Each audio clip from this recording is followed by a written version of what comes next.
Hello students, मैं YP sir. इस channel में आपका स्वागत है। आज हम लोग पढ़ेंगे सांख्यिकी। ठीक है, प्रश्नावली 19 दिया हुआ है। इसमें कुछ परिभाषाएं दी गई हैं जिसको आप स्वयं पढ़ सकते हैं। इसमें कुछ इम्पॉर्टेंट परिभाषाएं दी गई हैं, इसको मैं बता दे रहा हूँ। प्राथमिक सम्मक तथा द्वितीयक सम्मक, ठीक है। प्राइमरी डाटा, सेकेंडरी डाटा की परिभाषाएं लिखो। द्वितीयक सम्मक के मुख्य स्रोत क्या हैं और द्वितीयक सम्मक का प्रयोग करने से पूर्व किन किन बातों का ध्यान रखना आवश्यक है, यह आपके बुक में दिया है, इसको आप पढ़ सकते हैं। यह बोर्ड परीक्षा में पूछा हुआ है, इम्पॉर्टेंट प्रश्न है। अगला दिया प्राथमिक और गौण आंकड़ों में क्या अंतर है, गौण आंकड़ों के मुख्य स्रोत क्या हैं, ये भी आपके परिभाषा के साथ दिया हुआ है। ये भी बहुत ही इम्पॉर्टेंट है, ये भी पूछा जाता है। ठीक है। अगला है 7वां दिया है प्रदत्त आंकड़ों को एकत्रित करते समय आप किन किन आवश्यक सावधानियों की ओर ध्यान देंगे। ठीक है, तो इसको आप देख लेंगे, ये भी बोर्ड परीक्षा में पूछा हुआ है प्रायः। अगला दिया है 8वां सारणियन की परिभाषा दो और बताओ कि सांख्यिकी के अध्ययन में इसका क्या महत्व है। तो सारणियन ये बहुत ही इम्पॉर्टेंट है, यह हमेशा हर परीक्षा में ये पूछता रहता है, तो इसको आप निश्चित रूप से पढ़ लेंगे। सारणियन में बदलने से आंकड़ों को हम अच्छी तरह से उसका अध्ययन कर सकते हैं सुसंगत तरीके से। ठीक है, तो आपके बुक में इसको दिया हुआ है, तो इसको आप पढ़ सकते हैं। ठीक है, यहाँ उदाहरण 4 दिया हुआ देखें, आंकड़ों के संग्रह, वर्गीकरण एवं सारणियन पर संक्षिप्त टिप्पणी लिखिए। ये भी बहुत ही इम्पॉर्टेंट है, यह कई बार बोर्ड परीक्षा में पूछा हुआ है। तो इतना जो लिखा है इससे मतलब नहीं, आपको मेन चीज़ लिखना है, वर्गीकरण क्या है, सारणियन क्या है। ठीक है, उससे से संबंधित परिभाषाएं लिख दीजिए। ठीक है, तो आप इसको स्वयं पढ़ेंगे प्रश्नावली 19 को, ये परिभाषाएं दी गई हैं, यही पूछ रहा है, तो इसको आप पढ़ेंगे अच्छी तरह से। अब हम लोग अगला प्रश्नावली पर चलें। अगला चैप्टर है 20।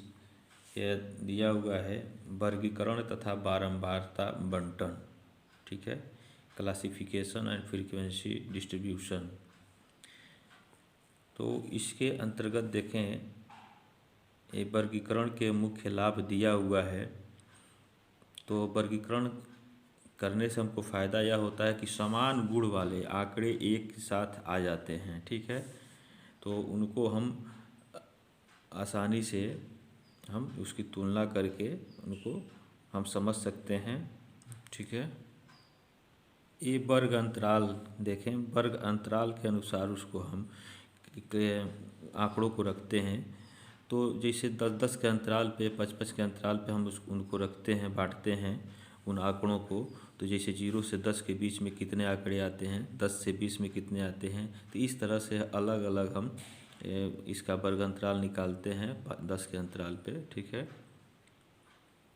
अब कोई वर्ग अंतराल, जैसे मान लीजिए वर्ग अंतराल यह इस तरह से दिया है, 0 से 10 देता है, 10 से 20। ठीक है, तो जो इसका पहला सीमा है 0, यह निम्न सीमा कहलाता है, और यह जो है दूसरा वाला जो है यह उसका उच्च सीमा कहलाता है। वही अगले वर्ग अंतराल में क्या होता है, जो पहले का उच्च सीमा है दूसरे वाले का निम्न सीमा बन जाता है। अच्छा, उसके बाद से इनका एक आता है मध्य बिंदु आता है।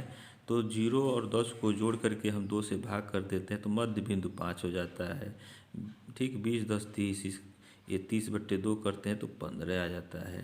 तो ये मध्य बिंदु इस तरह से हम निकालते हैं। ठीक है, और वर्ग अंतराल के अंतर को, जैसे मान लीजिए 0 से 10 है, तो इसका अंतर कितना हो जाएगा, 10 हो जाएगा।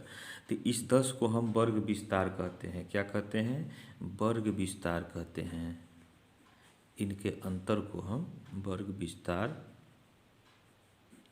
कहते हैं। ठीक है। तो ये प्रश्नावली 20 का देखें, ये पहला, दूसरा, तीसरा जो है ये परिभाषा दिया है वर्गीकरण का उद्देश्य, ठीक है, किस कैसे सांख्यिकीय आंकड़ों को किस प्रकार वर्गीकरण किया जाता है, तो ये परिभाषा है, इसको आप देख लेंगे। वर्गीकरण का उद्देश्य है कि सभी आंकड़ों को जो है व्यवस्थित तरीके से उस वर्गांतराल में हम एक जगह रख लेते हैं। वर्गीकरण तथा सारणीयन की परिभाषाएं देना है, तो आप इसको पढ़ लेंगे और इसको लिख लेंगे। सारणीयन कितने प्रकार के होते हैं कि, ठीक है, ये सब इम्पॉर्टेंट प्रश्न है, तो आपके बुक में इसका परिभाषा दिया हुआ है, इसको आप पढ़ेंगे। अब देखें, चौथा प्रश्न दिया हुआ है कि 40 विद्यार्थियों द्वारा प्राप्त अंक निम्न प्रकार हैं। 40 विद्यार्थी हैं, वे अंक जो है ये पाए हुए हैं। 10-10 अंकों का वर्ग अंतराल लेकर टैली मार्क लगाकर बारंबारता एवं संचयी बारंबारता सारणी तैयार करो, ठीक है। तो यह जो है 12, 32, 38, 37, ये जो है 42, 38, 16 इस तरह दिया हुआ है। 40 अंक दिए गए हैं, ठीक है। तो इसको हमको बनाना है, इस वर्ग अंतराल के लेकर के इसको बनाना है और टैली मार्क्स लगाना है, फिर बारंबारता बनाना है, बताना है और संचयी बारंबारता सारणी तैयार करनी है। तो देखें इसका हल। तो ये आपके आंकड़े हो गए। अब इसमें हम क्या करेंगे, वर्ग अंतराल लिखेंगे, एक कॉलम बनाएंगे, वर्ग अंतराल प्राप्तांक होगा और 10-10 का अंकों का वर्ग अंतराल लेना है, ठीक है। अगला कॉलम हो जाएगा हमारा टैली मार्क्स, उसके बाद हो जाएगा बारंबारता, उसके बाद संचयी बारंबारता कॉलम होगा। अब देखें, ये सबसे छोटी संख्या जो है इसमें, ये अभी 12 है, ठीक है, इसे देखते जाएं।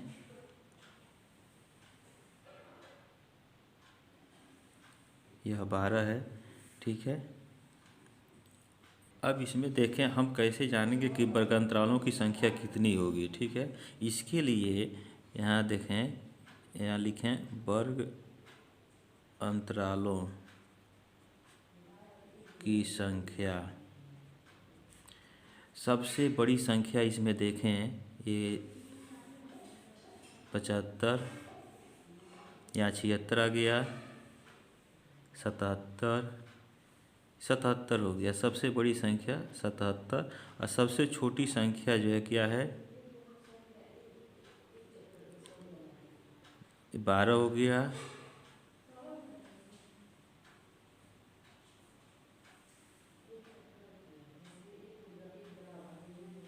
बारह है तो -12 कर देंगे और बट्टे कितने का बनाना है, 10-10 करना, तो 10 के अंतराल से भाग कर देंगे, तो यह हो जाएगा आपका 7 में से 2 गया 5 और 7 में से 1 गया 6/10, तो यह हो जाएगा 6.5 और लगभग यह हो जाएगा पूर्णांक में लिखें, ये 7 हो जाएगा।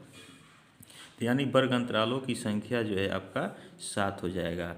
और सबसे छोटी संख्या 12 है, तो 10 से 20 लेकर के चलेंगे, ठीक है।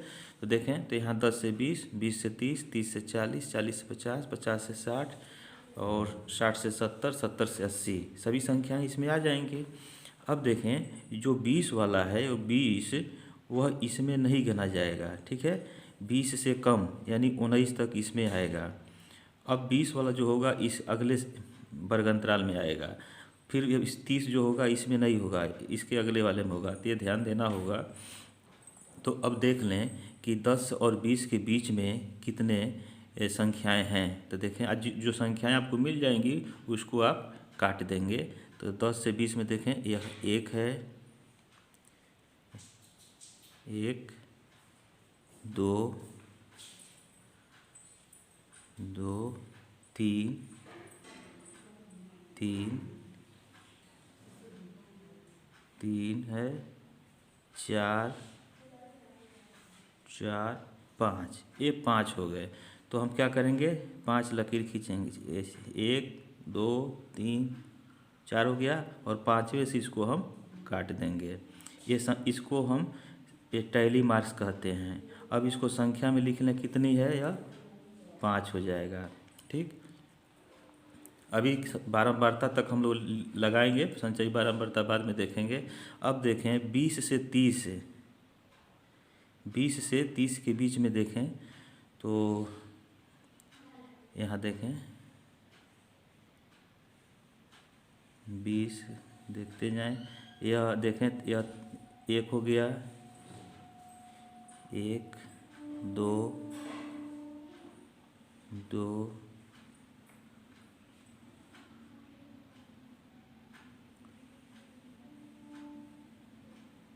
2 इसमें होगा, ठीक है। तो यहाँ 2 लकीर खींच देंगे, यह हो जाएगा आपका 2, ठीक है। अब उसके बाद से 30 से 40 में देखें कितना संख्याएं हैं 30 से 40 में।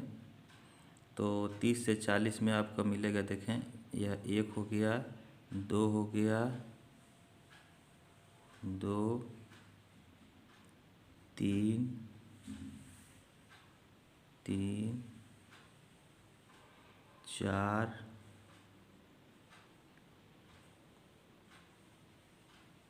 5 6,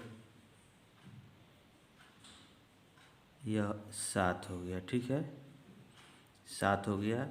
तो 1 2 3 4, ये 5 हो गया, 6 7। अब अंकों में लिख लें, यहाँ ये 7 हो जाएगा। अब 40 से 50 के बीच में देखें संख्याएं, 40 से 50। तो 1 2 3 4 5 6 7 8, 8 हो गया। तो यहाँ लिख लें 1 2 3 4 5, 1 2 3, यह हो जाएगा आपका 8, ठीक है। अब 50 और 60 के बीच में देखें, 50 और 60 के बीच में, तो 50 और 60 के बीच में देखें तो यह हो जाएगा आपका,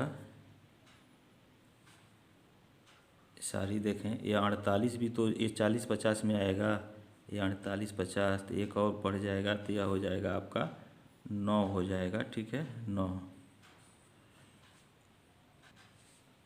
50 और 60 के बीच में देखें तो 50 और 60 के बीच में आपका यह हो जाएगा 1 2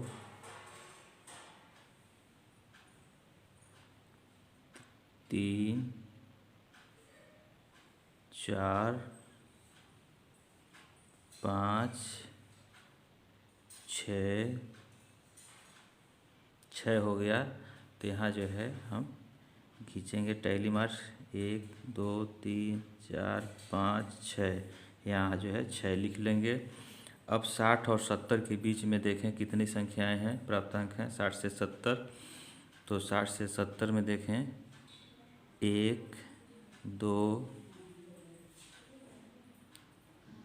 2 3 4 5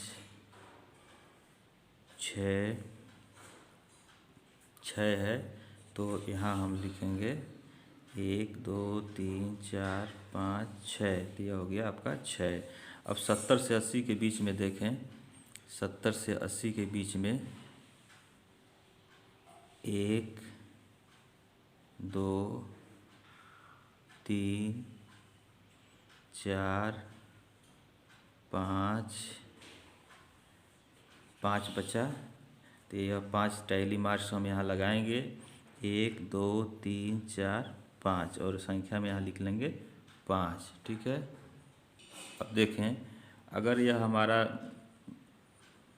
बारंबारता सही है तो इसका बारंबारताओं का योग जो है 40 विद्यार्थियों के बराबर ये आना चाहिए, ठीक है। अगर नहीं आएगा तो ये गलत है। तो यहाँ देखें, इसको हम जोड़ दें, इसको बारंबारता को, तो 5 2 7 7 14, 14 9 23, 6 29, 31, 5 35, 5 40, या 40 आ गया ना। तो इसका मतलब ये हमारा सारणी सही है। अब संचयी बारंबारता के लिए देखिए क्या करते हैं, इस बारंबारता को पहले को ऐसे उतार देंगे।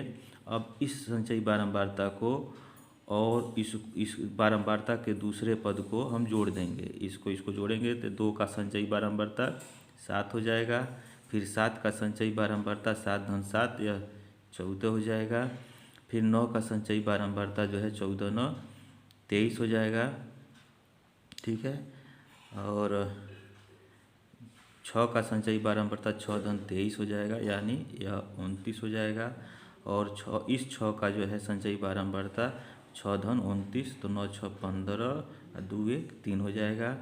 और इसका 5 का संचयी बारंबारता जो है 35 5 40 हो जाएगा। ठीक है, तो यही जो है आपका सारणी हो गया, बारंबारता सारणी और संचयी बारंबारता सारणी हो गया। अब आपको कोई समस्या, इसके बाद से अब हम लोग इस प्रश्नावली के शेष प्रश्नों को हम लोग अगले वीडियोज में पढ़ेंगे। और आपको कोई समस्या हो तो आप कमेंट बॉक्स में कमेंट अवश्य करें। और इस वीडियो, अगर आपको दिक्कत हो तो इस वीडियो को रोक करके आप इसको समझ सकते हैं, नोट कर सकते हैं। ठीक है, और कोई समस्या हो तो कमेंट बॉक्स में आप कमेंट अवश्य करें। Thank you.